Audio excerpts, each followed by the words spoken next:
around, got to make the world now. Pain in the neck, bad cigarette. Everybody's sweating, what you give is what you get. Hot pants and style, don't let our world go wild. Who are we? We're the ones who step up for each other. I've got your back. You've got mine. Kindness, humility, empathy. It's not just talk. It's who we are. It's who we always have been. And no one can take that from us. The movement to bring it back, it started here. And here. And here. In school gymnasiums, community centers, the living room down the block. You'll be where? Okay, we'll be there. Who are we?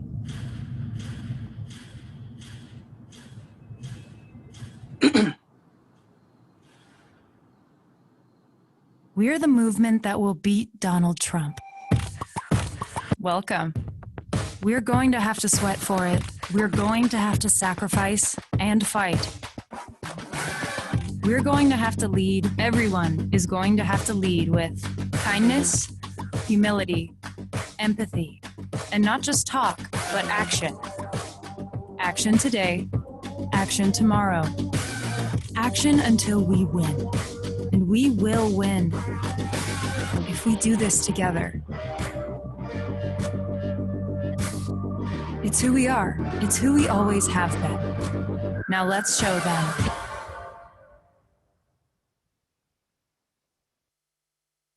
Thank you for joining this Biden-Harris campaign event, Pennsylvania Shop Talk. Please welcome Brian Burley. Welcome, welcome. How's everybody doing? I'm Brian Burley, representing Pittsburgh, and I'm the author and founder of Young Black Pittsburgh. I am honored to be here with you and welcome you all to the shop. As much as I'm an in-person person, would love to be here with everybody and sitting down in the shop, whether we're on the Pittsburgh side or the Philly side. I'm really excited to be here regardless, in any type of capacity with the folks that I have here with me, and just stressing the importance of Black men in the voting environment here in the United States right now in 2020. First and foremost, we have to shout out our sponsors. Thank you to the Biden-Harris campaign for this opportunity and for doing everything that you guys have done, and also to the Black Man Can. First and foremost, got to give shout outs to last night, Senator Kamala Harris doing her thing. She showed up, she showed out, and she did her thing. I couldn't be more proud in watching her do her thing with grace, with elevated, just everything. And also, let's make a point about it. The flies knew to stay away, right? Let's make no comment, make no point about that. Representation matters, and she matters to everything that we have going on. And personally, I just have to get to a point where I say that I love her being a K from Howard. We got to show mad love to everything. Is over there. Come here, buddy. And just like we in the shop, I brought my 5-year-old with us. Say hey to everybody. There we go. Check in the closet. There we go. Check in the closet. Yes. Go ahead. Come on. You got it. All right. But thank you guys very much. I have to introduce our guests that we have here. And more than anything else, I want to start off with a brother who I know that we all know and that we all know and that we love, from the love that he has in the way that he performed in Hamilton. And also I have to show a lot of extra love to him because he's repping CMU. And that brother here that we have first, and I'll let him do a little bit more introducing of himself, and that's Brother Leslie Odom Jr. What is going on? I love you. Are living. We're all living that same life right now, bro. Listen, it's like that work. They said it was the shop, and I was like, he came in, slid out, did his thing. That work home flow. I am failing at that. That was beautiful, though. No, I mean, on some level, it's really amazing that they are getting to witness so much of. They're getting so much of us. All the time. They see me on the phone, my little girl, she sees me on the phone, yelling at people and telling people what I'm not going to do.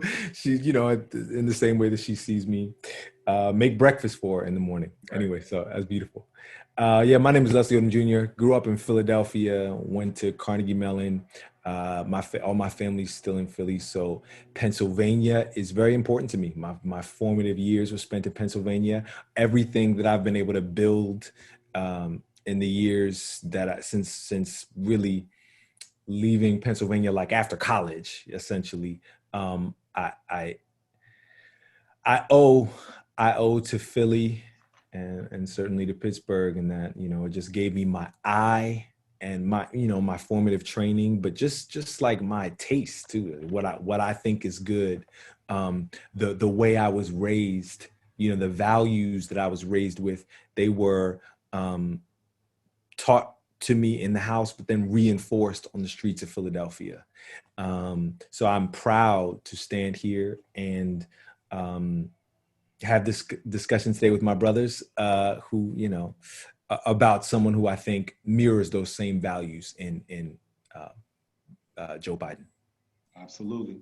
Appreciate you being here. Appreciate you spending a little bit of time in Pittsburgh. We know we got a lot of love for you over here. And I just want to let you know that little boy, when he sees Hamilton or hears it on, it's on and popping, right? So it's all love. Next, I want to introduce State's Rep Jordan Harris out of Philadelphia. Hearing so many amazing and great things for all the work that you do. From the folks over here on the Pittsburgh side, I hear your name all the time, brother. Just keep doing your thing and let you introduce yourself. Oh, good evening, brothers. I'm so honored to be here with so many of you. I am State Representative Jordan Harris of the 186th District, which is in Philadelphia County, parts of South and Southwest Philly. Born and raised in South Philadelphia, born and raised in Point Breeze. I serve in the legislature, and I also serve as the Democratic whip in the Pennsylvania House of Representatives. So I'm so grateful and honored to be here with you, brothers, and to have this conversation. Sadly, it could not be in person, but you know, we are at a watershed moment, at a crossroads in our country, and you know, we cannot take this election for granted. Now, I'm appreciative of the Biden-Harris campaign for bringing us together to have this real honest dialogue about what this election means to Black males. Oftentimes, I feel like Black males are overlooked in our body politic. And it's extremely important that we have a direct conversation to our brothers about what's going on, what this election means, and what could happen if our brothers don't show up to the polls, to the ballot box. We have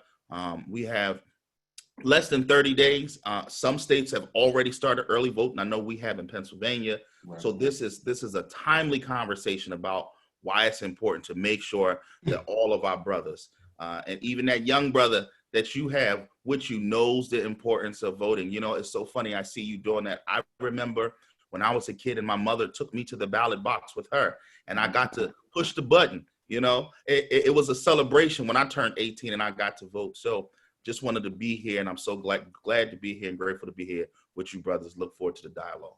Absolutely. My mom did the same thing. Anytime we went to the box, she took me in there. That was when in Pittsburgh, we had the switches, right? We didn't have all the technology. We grew up in the hood, so it wasn't all the technology. We just switched them over. And then they got the vote and we made it happen. So absolutely. No, absolutely. Appreciate you being here, King. Appreciate all the work you do.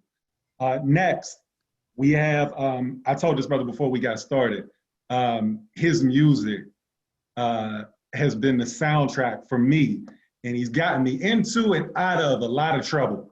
So I got to shout out to my man, Mr. Raheem Devaughn, who's here. So I'll let you talk a little bit more about yourself, brother, but thank you for all you do and all you've done for me personally, selfishly too.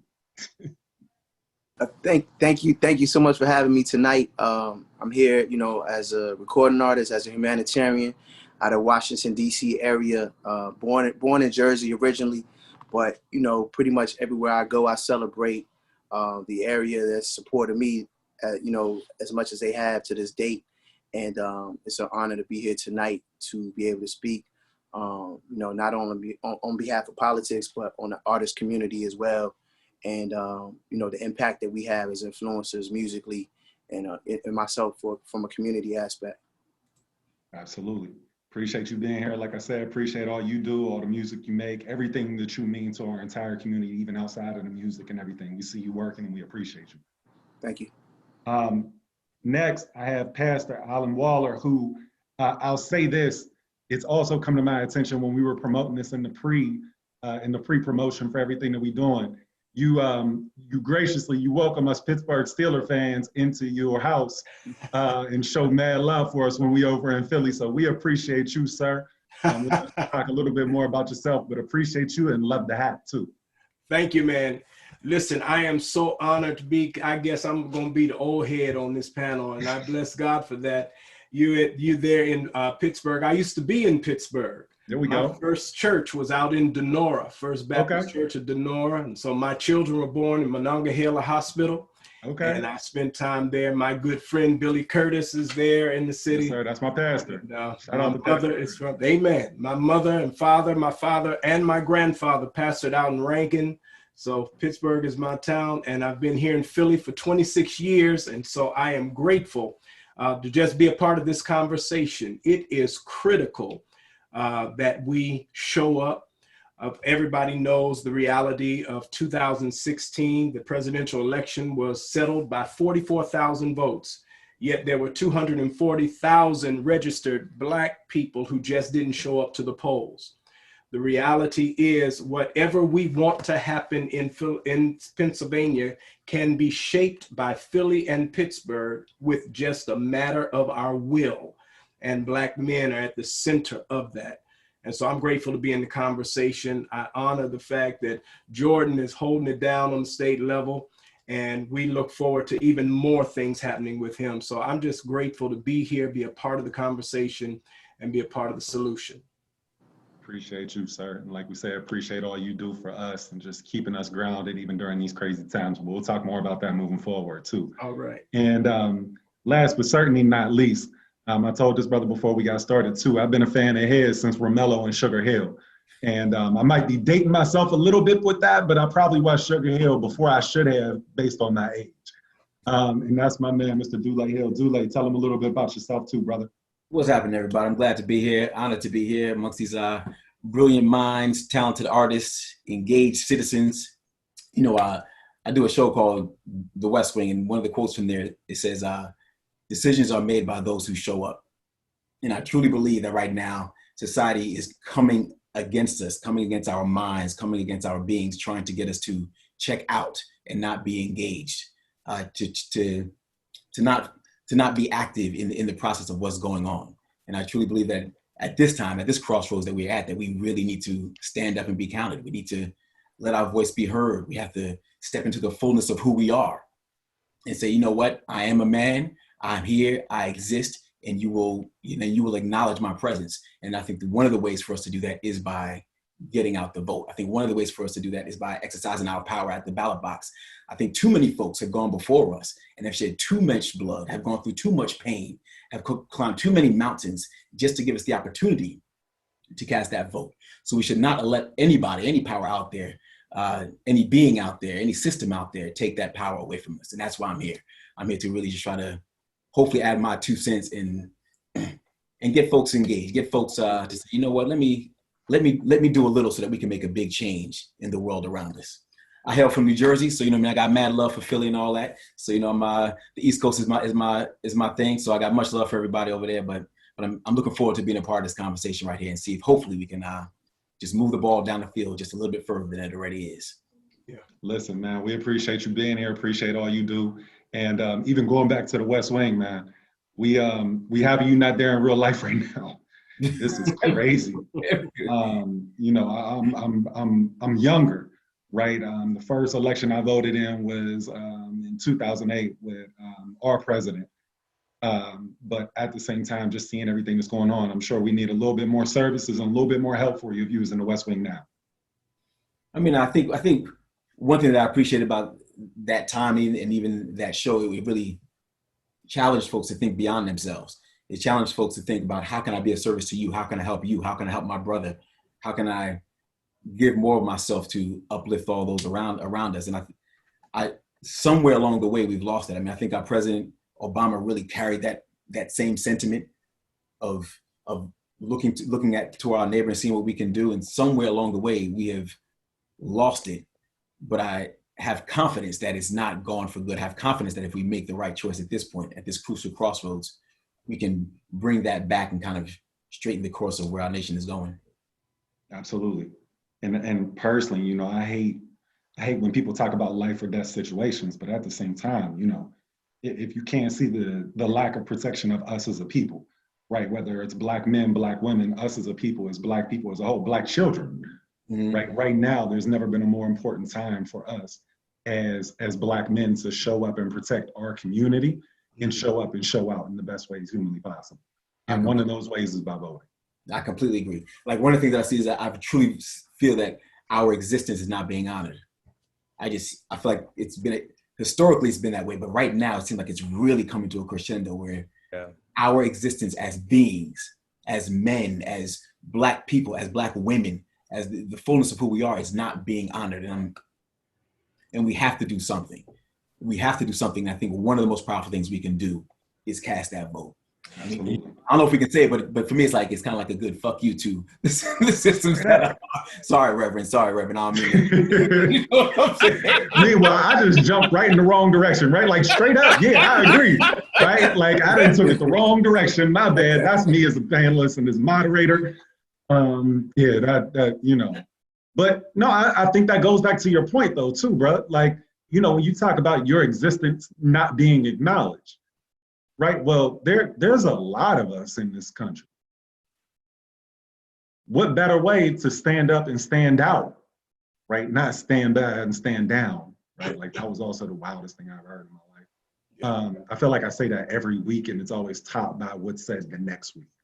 Go ahead, Jordan. Well, Brian, I think that brings up a good point. And I think we have to put all of what we're doing and what we're talking about in context for folks. The current president of the United States would not denounce white supremacy and white nationalism. Like, full stop. Like we have to pause and recognize that in 2020, in this country called America, you know, the birthplace of freedom and all of that other stuff, we got to understand that the president of the United States would not denounce white supremacy and white nationalism. So that's the first thing. So that should put things into context for us. You know, I'm 36 years old, and you know, I feel like a lot of times my generation, you know, we're one of the first generations to live post civil rights, post protest, segregation, and all of that. And because of that, a lot of us do not understand what life is like before all of the things that our ancestors struggled for. Right. But when you look at what elections mean, right, to Black folk, we have to give a historical context for that. So for me, when I look at the president and the president's ability to appoint Supreme Court justices, I am reminded that in this nation, it was the law for things to be separate but equal. That was our accommodations, our schools, all of those, that it was the law for those things to be separate but equal. It was the court that changed those things. So what happens when the court goes backwards? What happens if the court decides not to do those things because of the composition of the court? So, you know, for me, we have to put things in context so people understand the freedom that we have does not have to exist. And particularly as Black folk, that freedom does not have to exist if folks if we're not going to the ballot box and electing folks who are going to ensure that those things are there for us. So for me, if there was nothing else, you know, if there was nothing else on agenda, nothing else that I cared about, the fact that this president will not denounce white nationalism and white supremacy, for me, and my own interests of my own freedom, that's more than enough for me to go and vote. Now, there's a whole lot of other things, but I think, you know, just that alone, like if we put that into context, right, that should drive us to the polls. Right. But what we also, I think we have to recognize is that he blew a dog whistle to put his toe in the water. And when he found support for his dog whistle, he pulled out a bullhorn. And so it's not just about what he said last night. It's about the fact that when he was blowing the dog whistle, we did not have a strong enough voice or a large enough coalition to call him on that. And his spirit has called out and reminded us that there was unfinished work from the Civil War, unfinished work from the Civil Rights Movement. And our bigger issue is not the fact that this one man feels that way, but about 38% of this country identifies unapologetically with his sentiments.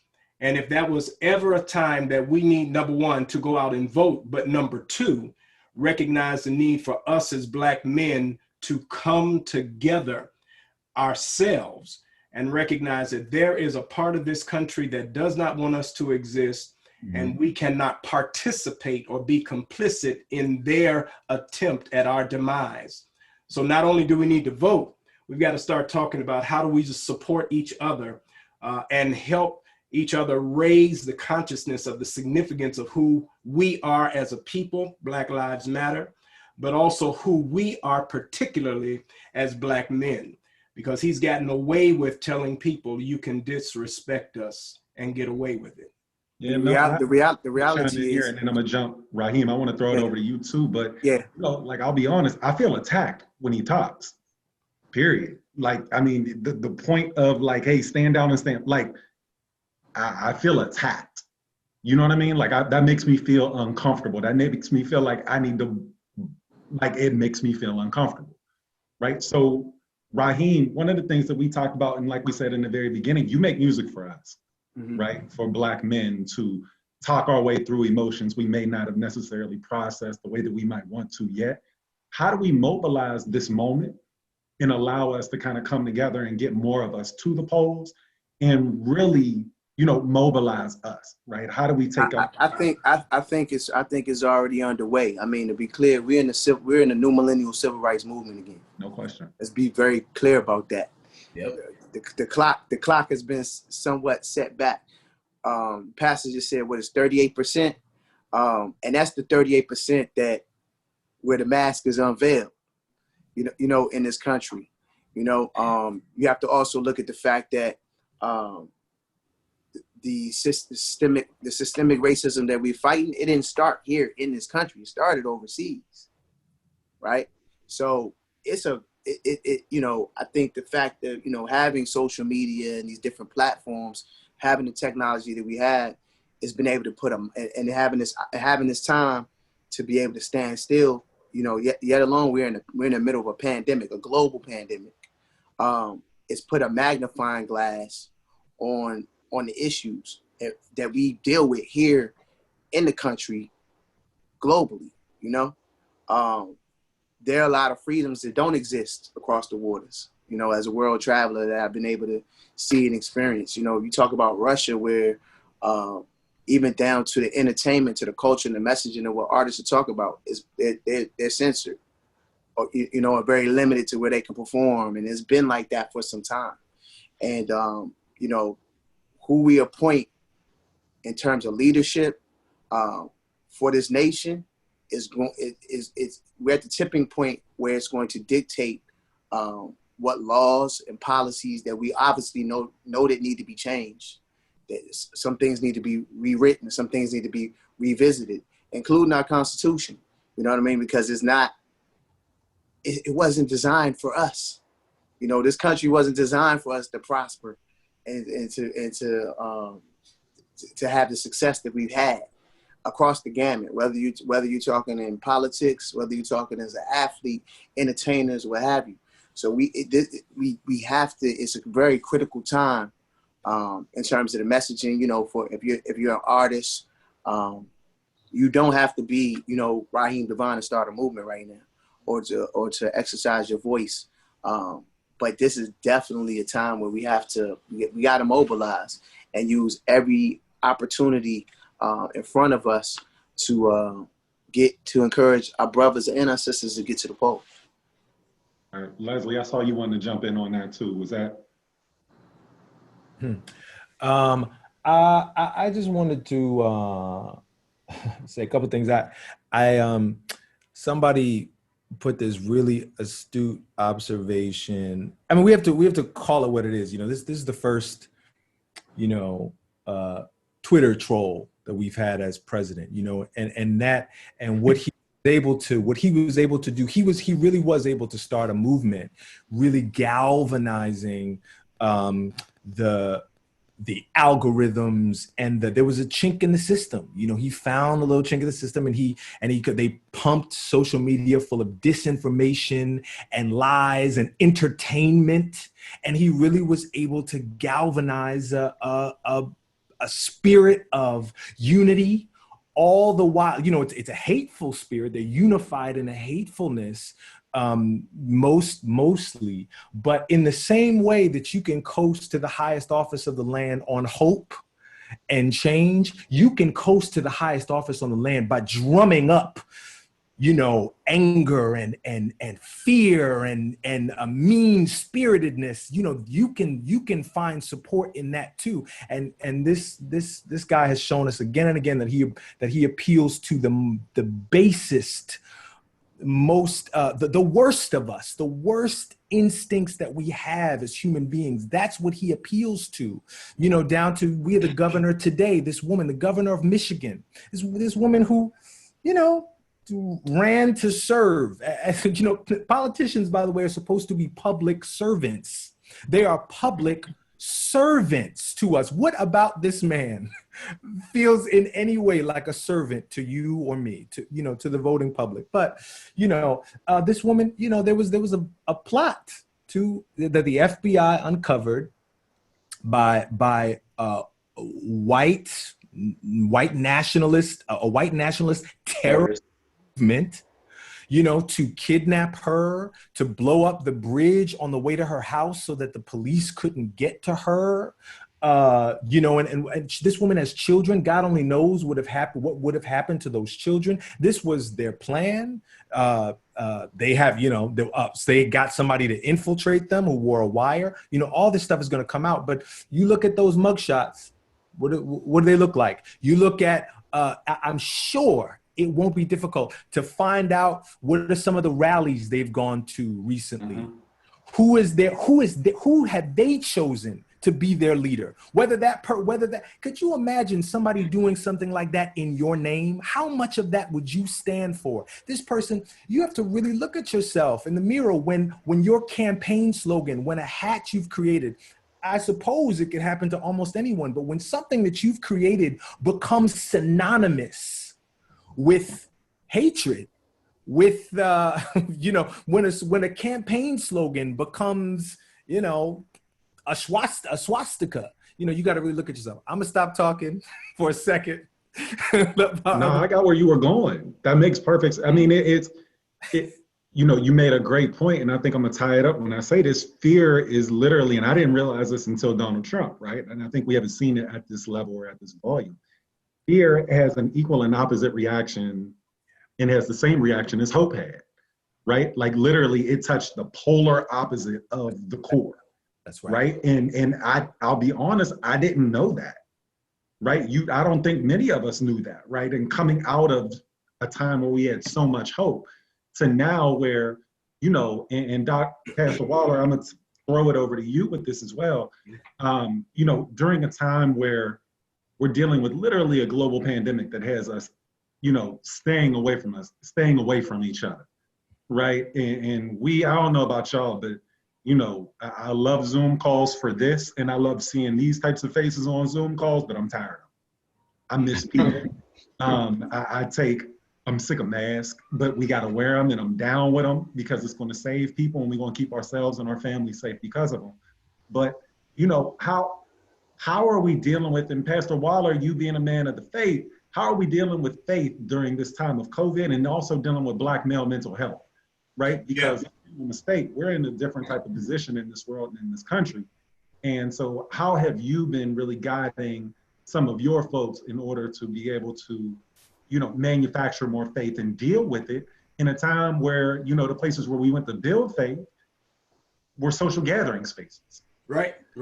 Well, and thank you for that. I mean, the reality is our faith has a way to help us, number one, process what we're dealing with. And some of that has to do with understanding the nature of God. I mean, we are dealing with plagues in society, and and everything the Bible teaches about God's disposition towards evil leadership would suggest to us that all of what we're wrestling with, a pandemic and all of this upheaval, has to do with God's displeasure with our country. I am comfortable with suggesting that plagues and all of this are consistent, that when God says, I am not in agreement with this, this is what it removes the hedge of protection. But we also have a God who meets us in a meeting place and calls us to join him in addressing this. And so while we don't like doing it on Zoom, one of the things that has happened for many of us, many of our churches are experiencing record attendance right now. And people are finding hope in dark places because people are turning back to God. It's given me an opportunity to have the very same thing that Donald Trump used to galvanize, as Leslie put, as a point. Leslie put that he galvanized close to 90 million people on Twitter. But that same power is now in our hands because we're doing the same thing on social media, and we're galvanizing a group of people and a movement that says we're going to do and be different. So we're using the same tools for good and for God. This also helps us take time to process what are we learning ourselves in this moment about ourselves. I don't know about you. I've been married for 31 years, and this has been a wonderful time for me and my wife to revisit what matters. While you don't like sitting down for 7 months, a timeout to rethink through what really matters in your life. I'm the old head here, and so what I believe about men who are in late middle age and men who are on the front end of this, we're thinking about the same things, but from a different perspective. You may be thinking, what am I going to do? And I'm thinking, what did I do? You're thinking, how am I going to make this difference? And I'm asking, did I make a difference? And what really matters are my family, my relationship with other brothers. Who was I really in relationship with before this? You find that out when all you have is Zoom calls and cell phone calls. And asking the questions about real relationships, who matters, what matters. And we're doing a lot now talking with brothers about, and I'm glad you point that out, mental health. You know, mental health illness has found a place to hide out in Black religion. And this is an opportunity for us to address some of what has had a religious mask. Because everything we call holy isn't necessarily holy. There's another word for it. And so this is a wonderful opportunity for us to address the real, both in our church and in our streets. And so even though it's rough and bad, we're going to be the better for it, because foolishness won't live through this. It can't live through this. And only the real will be here to survive on the other side. I think that might be quoted from the book of Thug Motivation 101. Shout out to Young Jeezy. I think one of the things that you touched on too, Pastor, was that, you know, what really matters. And shout out to you for 31 years of marriage. I think to those of us in relationships and different things during this time, you know, we've gone back and forth and things have gone well, right? Like, shout out to my wife. I'm going to do that. And yes, I love you. Yes, let's do that. But I think that we also— I love you too. Right? I love you too. Not Brian's wife, but my wife. I love my wife. She makes for me a brother. There we go. Listen, we got to take that opportunity, right? COVID showed you what mattered, and we realized that these are the things that matter. That's right. Right. And going back to Dule, I think, you know, one of the things that I also realized outside of our relationships was our relationship with ourselves as well. Right? Yeah. And how we stay encouraged, how we stay positive during these times where, you know, we don't know when this is coming to an end. That's right. Right. So how would you like to try and tell brothers that are in a position to where you might have been before, or that are on the same path as you are? How would you like to try and keep them encouraged? I'm not, you know, at different points in my life, when I've gone through hills, I've gone through valleys, I've come against roadblocks, I try to encourage myself, one, by trusting and honoring that there's a gift that is unique inside of me that is special for me, that is set aside just for me. And I'm here for a purpose. And no matter what anybody says, no matter whether somebody sees it in me or not, I know that I am. I know that I'm here. Just me waking up every morning, me getting up out the bed, me making it through the day and being able to go to bed is an act of it's showing my power that's been blessed inside of me. But there's times where, you come to life and it's like, it's dark. Like right now, even right now, like I tell people I'm living the dream in the middle of a nightmare. That's really what I say. Or I say, sometimes I say, I'm trying to maintain my sanity in the midst of this crazy time. And overall, like I'm a pretty positive dude. I'm pretty level-headed, but you turn around and everywhere you seem to look, you don't see goodness in the world. You don't see goodness reflected. All you see is clouds and storms. But then I'm also reminded of this time, and I say it oftentimes, but I'm reminded of this time that I was on a flight and I was getting ready to take off on a plane, and storm was raging, the clouds were overhead, the thunder was cracking and everything. And I really wondered, like, if we should take off, and are we going to take off? The pilot said yes.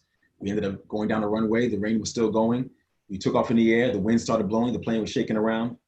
We got into the clouds and it got really dark. We got disoriented, didn't know exactly which way was which. I mean, the pilot knew, but I didn't, sitting there in the seat. But at some point, we started to get high and we broke through the clouds. And as we start to break through the clouds, you start to see the sunlight shine through. And as we got above the clouds, it was so beautiful and so peaceful.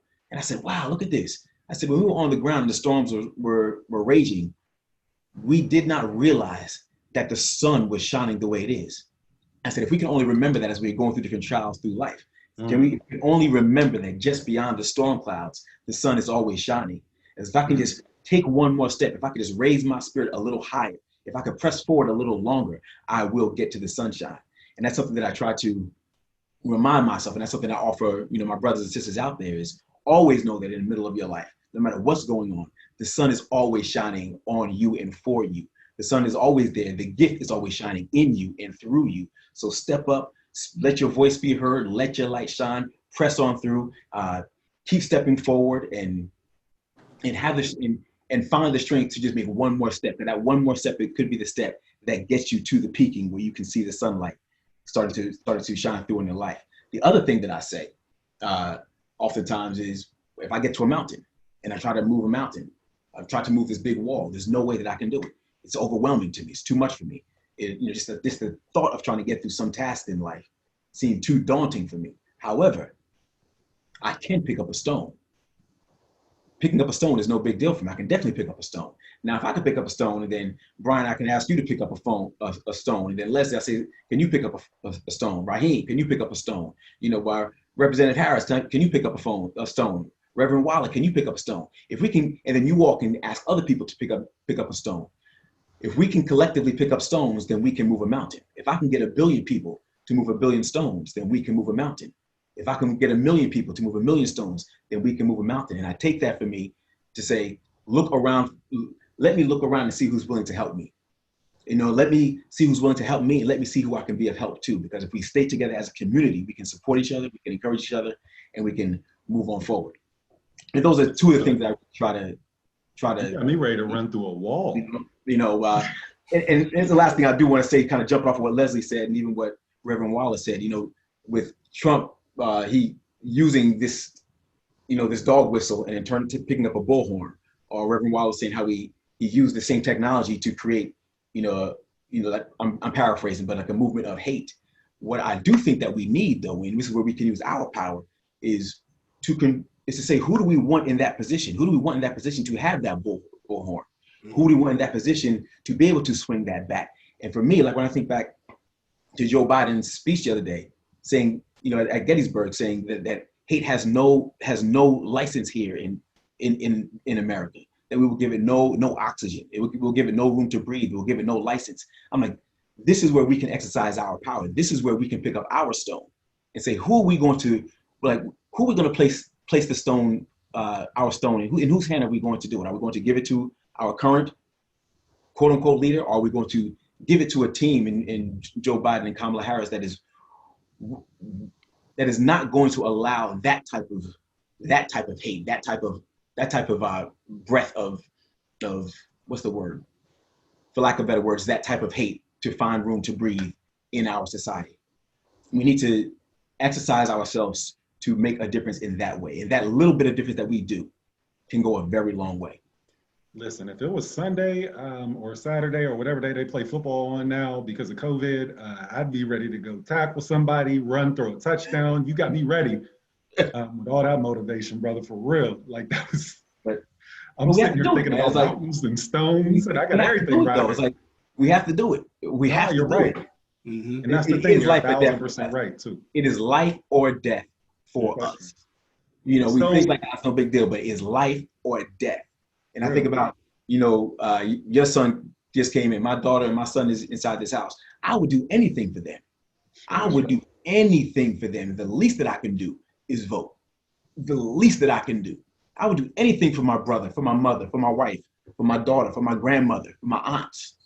The least I can do is vote to make sure that the nation that I leave behind me is better. As you were saying, Reverend, who you look at and say, have I done enough? And there are those who are saying, what am I going to do?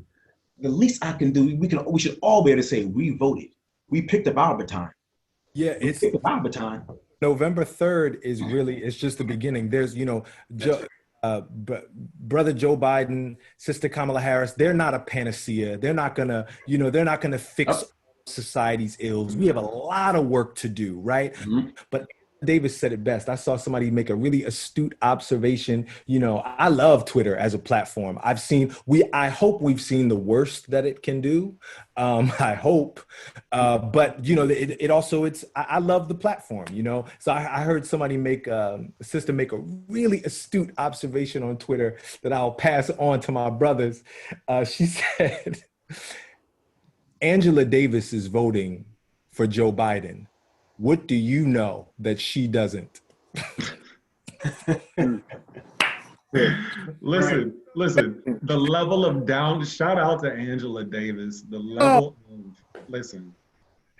No, then I went and listened to what Sister Angela Davis had to say. Not that we have to fall and step behind Angela Davis. I just thought it was really, you know, a word. And so I went and you know what that sister said? She said, I am voting for who, I'm going to butcher the quote, forgive me, but I am voting for who will be most likely to be susceptible to the pressure I'm going to put on them once they're in the office. Ooh, I have people that I care about and I have things that I want to see done. And so I'm voting for, in my self-interest, who is most likely to hear me and to make changes based off the pressure that I'm going to put on them once they get there. Yeah. And that is our responsibility. We have stuff, all of us, we got stuff we want to see happen for our communities that we've wanted to see happen for a long time.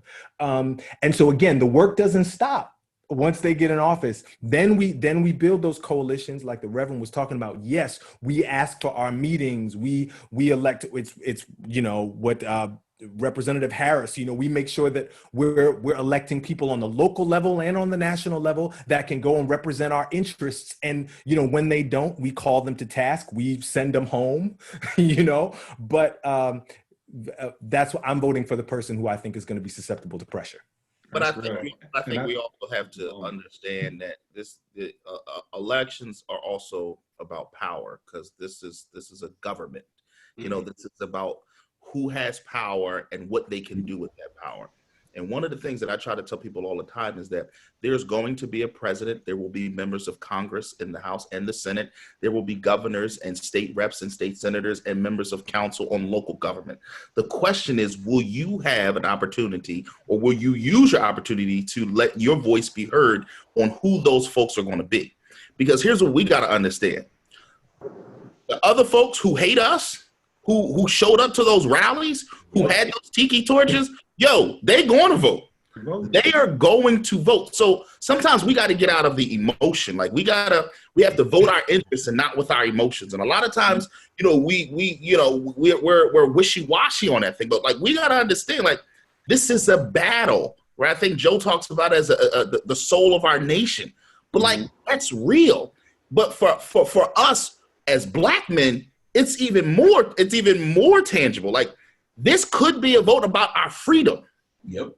Like I think folks have to understand that this could be a vote about our freedom, our very existence in this nation. This could be a vote about, your children, that young brother that just came when we started, Brother Brian. This is about that young brother. Brother Hill, you talk about your daughter and your son. This vote is about them. So all of the brothers and sisters and who are listening to this, I implore you to understand that this is about power. The other folks who have other ideas on where this country should go, they're showing up.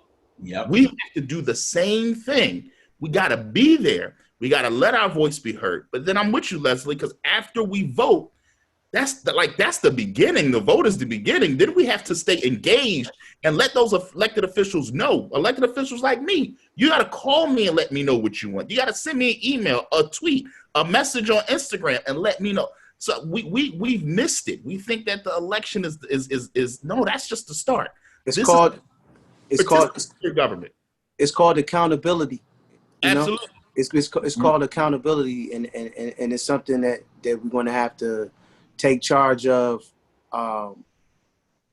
Absolutely, like it moving forward, holding ourselves, just as we hold ourselves accountable for going out and vote, we have to go out and hold those accountable that we vote for.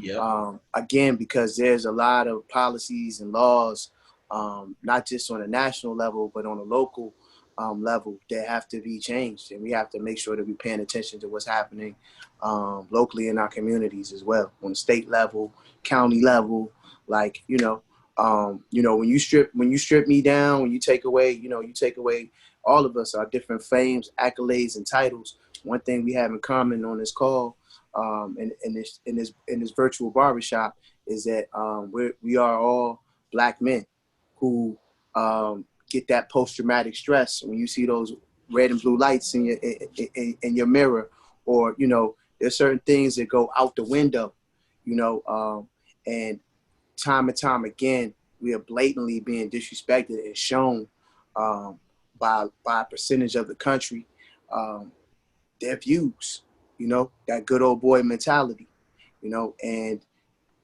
it's definitely a time where we brothers got to rally up, sisters got to rally up and hit those polls. Yeah, we need that movement. I just want to quickly represent Harris, what you said about they're all voters. Kerry Washington, I believe, on her Instagram page. I implore everybody to go there and check out what she posted. I don't know where she got it from, but it's a video, and it has all these cats from Charlottesville, the Proud Boys, all them cats, and it shows them spewing all their hate. And what comes on top of it says voter, voter, yeah. voter.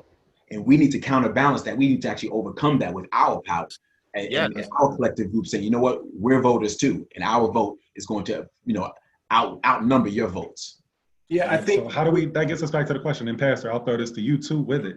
Mm-hmm. How do we get more of us out and to understand the importance of voting, and especially voting in this election when we see that so much is so at stake?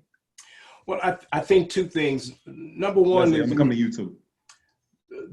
The equation that 100% of 38% will beat 50% of 62%. Mm.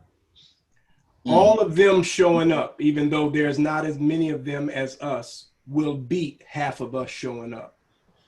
So we have to just remember that. And all of them are going to show up.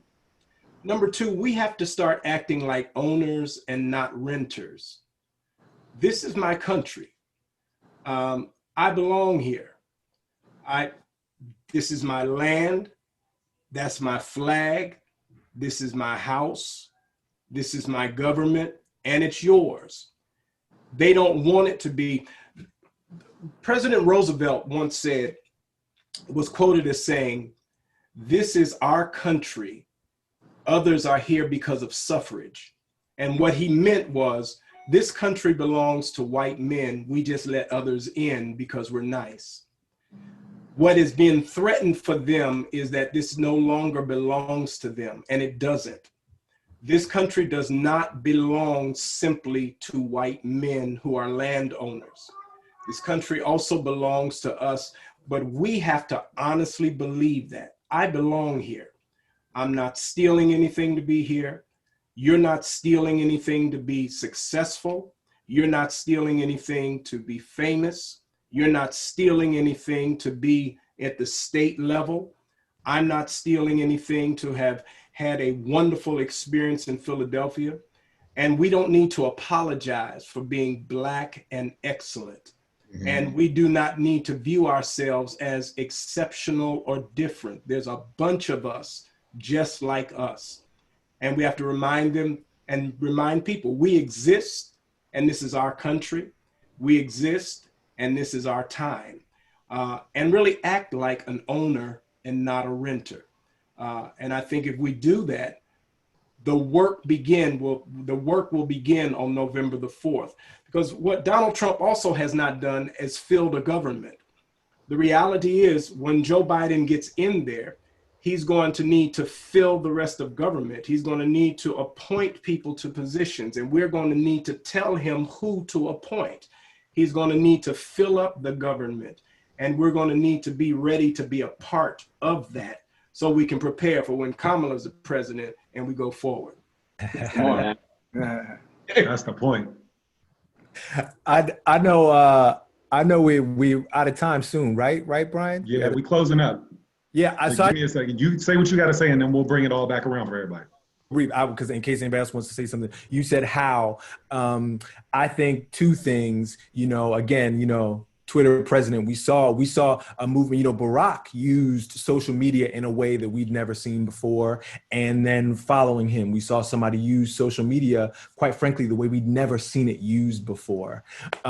So I think we need to make this thing go viral. I loved what I saw, though. It is when we saw those lines a couple of days ago in Ohio, and we've seen those lines around the country. People showing up for early voting. Number one, it shines a light on voter suppression. So again, who am I going to be, because we have real issues to deal with voter suppression. So who am I going to be able to, when I need a meeting about voter suppression, who do we need in there, right? So those lines, right, that needs to be a badge of honor. The way that I'm voted sticker, I voted sticker is like the badge of honor. The fact, if you waited in line, for 45 minutes, 4 hours, if you waited a day in line, we need to make that go viral. That's how, we're showing videos of those lines. We are proud to vote in those lines this year. And then here's something else that Kerry Washington is doing really wonderful work. I'll say this, I wouldn't want it to get out too much, but there's real data that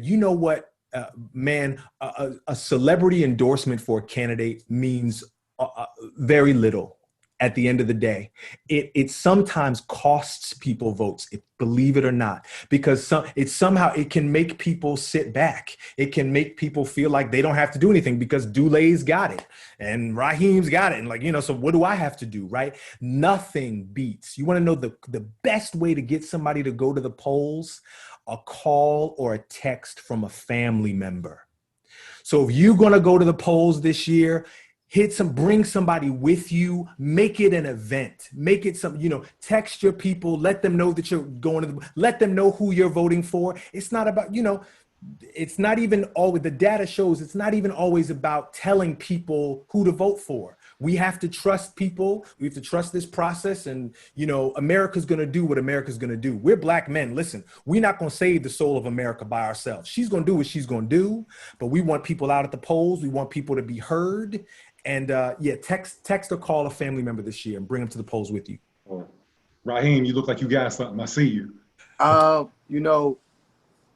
This year marks the 49th anniversary. Next year will be 50 years that Marvin Gaye released a song called What's Going On, which, by the way, the album has just been recognized by Rolling Stone, if I'm not mistaken, as the #1 album. It just beat out the Beatles. I recently dropped a new single for an album that's coming out in November, which not only celebrates Black love, but it speaks to the times that we're living in right now. The record is called Marvin Used to Say. The purpose of that record was to create a sense of awareness, to create some movement music, moving our feet to the polls, and to also speak to the fact of, what was happening 49 years ago is still happening 49 years currently to date. right now in real time. If there's ever been a time to take the blinders off as people of Black and brown color in this country and on this entire planet, now is that time. I'm not going to tell you who to vote for, but I can tell you that I'm definitely going to go out and vote. I'm going to exercise that right. Trump and his administration, his minions, they've showed us long ago who they are, and I'm one of those people that fall suit. When somebody shows you who you are, who they are, you act accountably, and shout out to all the brothers and sisters tuning into this. It's your right to do so. Exercise your right to do so, but also remember, after November, accountability is everything. And, I think that we're on the tipping point of actually getting some things done and corrected that should have been changed long ago, and we have to continue to fight, not for what we deserve, as human beings, and that's my take on it. I thank you guys for the platform as well and having me on today. Listen, like I told you before, brother, I appreciate you for everything you've done for me, and you don't even know me, so I'm giving you the 2-hand double salute right there. Hey, it is. Right. Hey, so I'm going to take it around the horn. Dule, I see you next on my screen. You could give us some closing remarks, and we're going to take it all the way around. Yeah, man, it's an honor for me to be here, chopping it up with you cats and everything like that. I think as I think about all those who have come before me and all of what they've done, and I think about those who are coming after me and what I hope for them to do, I think it's important for me to do my part, to play my part. I think I look at life and I say, life is not a sprint. Oftentimes we try to run fast through life, trying to make things happen. But I say life is not a sprint, and life is not a marathon. I said life is a relay. At some point, you pick up the baton, you have to run your leg, and you have to hand it off. So what I'm trying to do and what I implore everybody to do is to run your leg in the best way that you can. And I think one way to do that really is to cast your vote. Because again, I'm going to be repeating myself, but too many folks have done too many things just to give us the opportunity to vote. The least that we can do is honor their blood. The least that we can do is honor their tears. The least that we can do is honor their pain, their cries out, and cast our vote. And not just cast a vote for the president, which I think is very important, and I'm gonna tell you who I'm voting for. I'm voting for Biden Harris. That's what I'm doing. You know what I'm saying? But I think it's important to vote down the line. I think it's important to vote for cats like Representative Harris. I think it's important to vote for who is the DA in your area. I think it's important to vote for who's the sheriff in your area. I think it's important to, who's the superintendent of your schools, who's on the school board. You know what I mean? I think more importantly, and I still need to work on that too. And I'm gonna call my own self out. I'm not as diligent as I would hope to be in that way, to be more aware of what is happening locally, or like in terms of elections. And I think oftentimes we get so caught up at what's happening in the lofty place in the presidential races that we get, the stuff happening locally kind of just like flies by, and that's where the sleight of hand can happen. So let's try our best to get engaged, and let's try to make a little difference in this nation. And this nation that can be. Let's challenge this nation to be all that she says she is. You know what I'm saying? I keep hearing about the home of the free and liberty and justice for all. Let's challenge this nation to stand up and yeah, you say that. Well, let me see that, because that America. I want to see that America for me. I want to see that America for you. I want to see that America for all my brothers and sisters. Let's get out there and hold them accountable. Dr. Waller. That picture is me and Dr. King. Oh, wow. I wish I wish I could show it to you. That's me, 3 years old. I'm sitting on his lap. He was preaching for my dad. Wow. I've had it since the day it was taken. It's either been in my boardroom, my bedroom, or my dorm room. I do the work that I do. Every day when I look at that picture, I remind I'm here for a purpose. The reality is we're fighting for the soul of this country. We stand on the shoulders of those who fought to get us here, but there was unfinished business. And the unfinished business, we gonna finish it now. All right, We're now. going to finish it and take it to the next level. Yes, sir. Yes, sir. Yes, sir. You want to follow that? Who, me? Get out of here. Nah. Brother Jordan. So I don't have a picture of Dr. King, so like I don't. Right. I don't That's know. the Trump card. Yeah, it's like, And I mean that this in is the me and non-presidential, Dr. King. non-45 way. That's Drop the really, mic. that means, You know what I mean? that's It's the big like, joker. okay. Let's say that. That's the big If joker. you take a picture though, if you take a picture, a screenshot right now, you will have a picture with Dr. Waller though. You will have a Straight picture up. with the Reverend I got Dr. it. Waller. I already You know what got I'm it. That's saying? the part y'all Dropping missed. some gems. So what I will say, brothers, and let me say I'm grateful for being here with all of you, is that what we need, we actually already have. And it's literally here on this Zoom. It's the brothers and sisters who are listening. You know, when I think about the movement and the history of the movement, all of you represent a portion of that. You know, the church and our religious institutions were always very instrumental in the civil rights movement. You know, he wasn't just Dr. King, he was Reverend Dr. King, and it was Minister Malcolm. You know, the organizing that needed to happen for sit-ins and rallies happened in the basement of churches and mosques across this country. When you talk about Brother Marvin Gaye, and you talk about brothers like Sam Cooke, and you talk about James Brown, the music that they had, Say It Loud, I'm Black and I'm Proud, was not just a song, it was an anthem. It was a rallying call. What's going on? A change is going to come. These were rallying calls for Black and brown people during the movement. When you look at Sidney Poitier and others, though they used their theatrical skills to tell a story for Black people. So when I look at this call, I look at everything that is necessary for our movement to be successful. The music, the artistry, the faith in God, all of those things were a part of the movement. So I am overwhelmed, but I am also very, very optimistic about our future. You know, Dr. King did say in his speech, his I Have a Dream speech, he talked about the check that was marked insufficient funds. And I believe that check, while some deposits have been made throughout the years, it is still not enough to pay for all of those things that this country says it should be, in so much as it's Black and brown people. So we do have a responsibility on November 3rd to go and make sure that America makes its deposit when it comes to Black and brown people. Yeah. But that responsibility, again, does not just stop on November 3rd. We all have a responsibility to continue to stay engaged so that we can hold America accountable for who she says she is, in so much when it comes to us. We cannot be defeated. When we work together, Brother Hill, I love that analogy. I may not be able to move that mountain myself, but if all of my brothers pick up a stone, we can move mountains together. It will happen on November 3rd if all of us show up and move those stones together. That's why I'm voting for Joe Biden and Kamala Harris, and I'm voting Democrat all up and down the ticket. Pennsylvania, we are 9 seats away from flipping the House of Representatives and making the Democrat the Speaker of the House, so that we can give our kids the education that they deserve, give our brothers and sisters the second chance that they deserve, give our people the health care that they deserve. All of those things that we talk about, we can do, but it starts on November 3rd. Preaching. Politics and pastoral.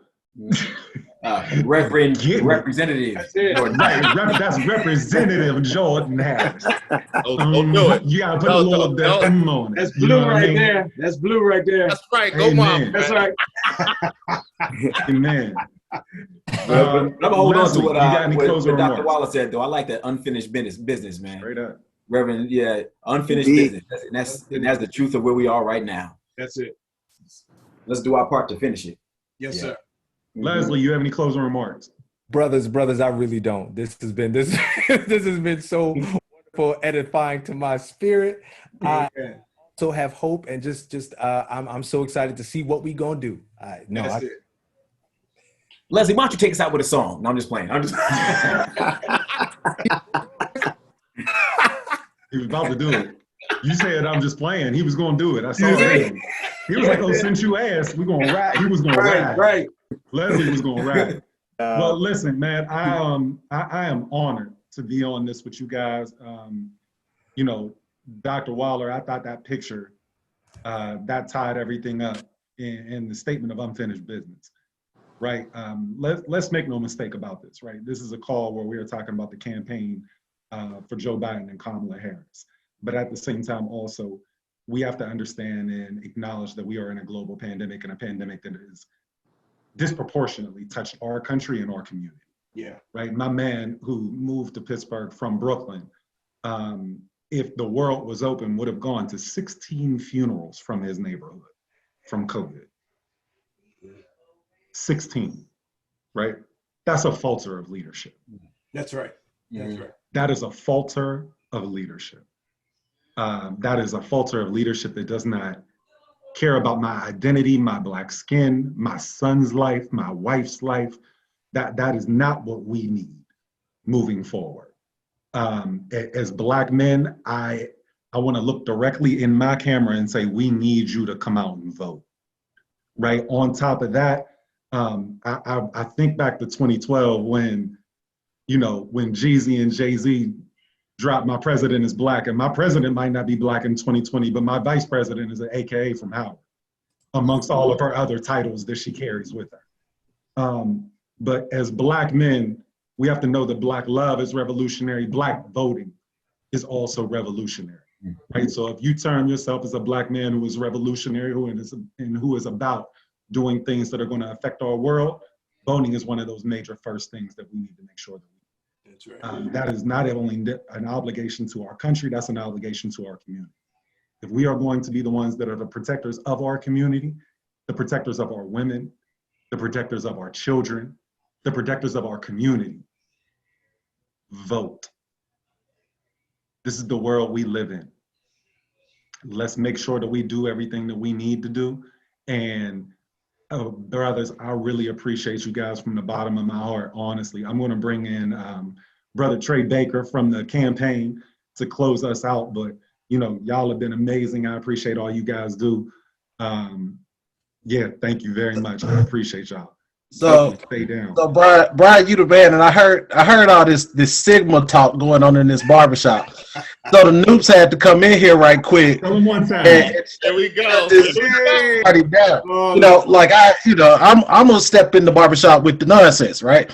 So I just want to thank all of y'all for coming. This has been a phenomenal panel.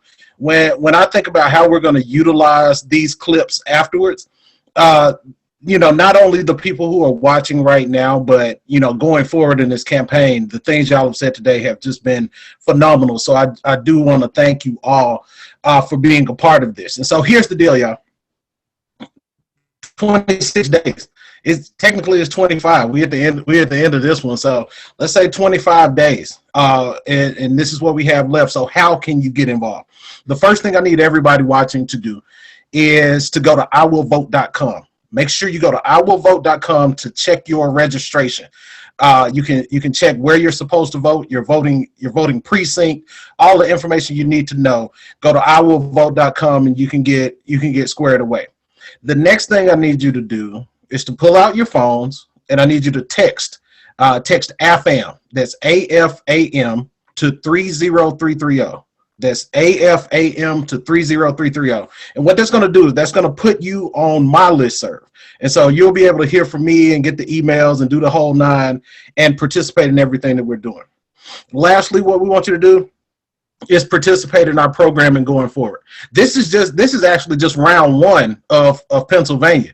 We're going to come back to Pennsylvania and do a round two because there was so much to do and so much to talk about with Shop Talk. But we also do a program called Make It Happen Monday. And that's for your Black-owned business engagement. We do a program called Sister to Sister, which is for our Black women who are the very backbone of this party and who are gonna pull us through. And we also do a Soul of the Nation gospel series, where we bring in major acts from around the country as well as faith leaders like Dr. Waller to come in and bless us on that tip. So with that said, I want to thank you all for coming. I've already heard from my niece Lillian. Leslie Odom has made her day, so so she's all good. And all of y'all have absolutely made my day. So with that said, I'll turn it back to Brian to close us out. But thanks to all of you. Listen, hey man, Trey, we appreciate you for putting this together and for all the hard work you've been putting in for this. To the entire team, right? You're leading the African American or the Black community and the Black work for Joe Biden, but also to the PA team. Thank you guys for all the work that you're doing. Every piece of this puzzle is important, and we need to bring more people out. I want to go back to Dule's point of, right now it feels like we're in a storm, right? We've been in a storm for the last 4 years. We haven't been able to get above the clouds, but we closer than we might have been in 2016. I know we are, and I believe we are. We're very close to getting above the clouds, but at the same time, we got to do our work. And like we said, our work doesn't just end on November 3rd, right? So if you have not registered to vote, if you are not prepared, or if you have not sent in your ballot, don't worry, we're gonna stand in them lines and we're gonna make it happen, right? We are gonna make all of this happen.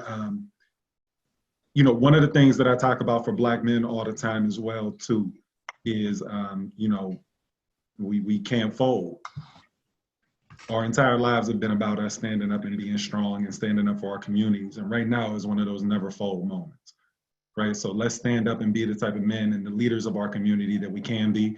I believe in us. I believe in our opportunity to be able to stand up and be everything that our community calls on us to be. And honestly, that our sisters call on us to be as well, that our children call on us to be.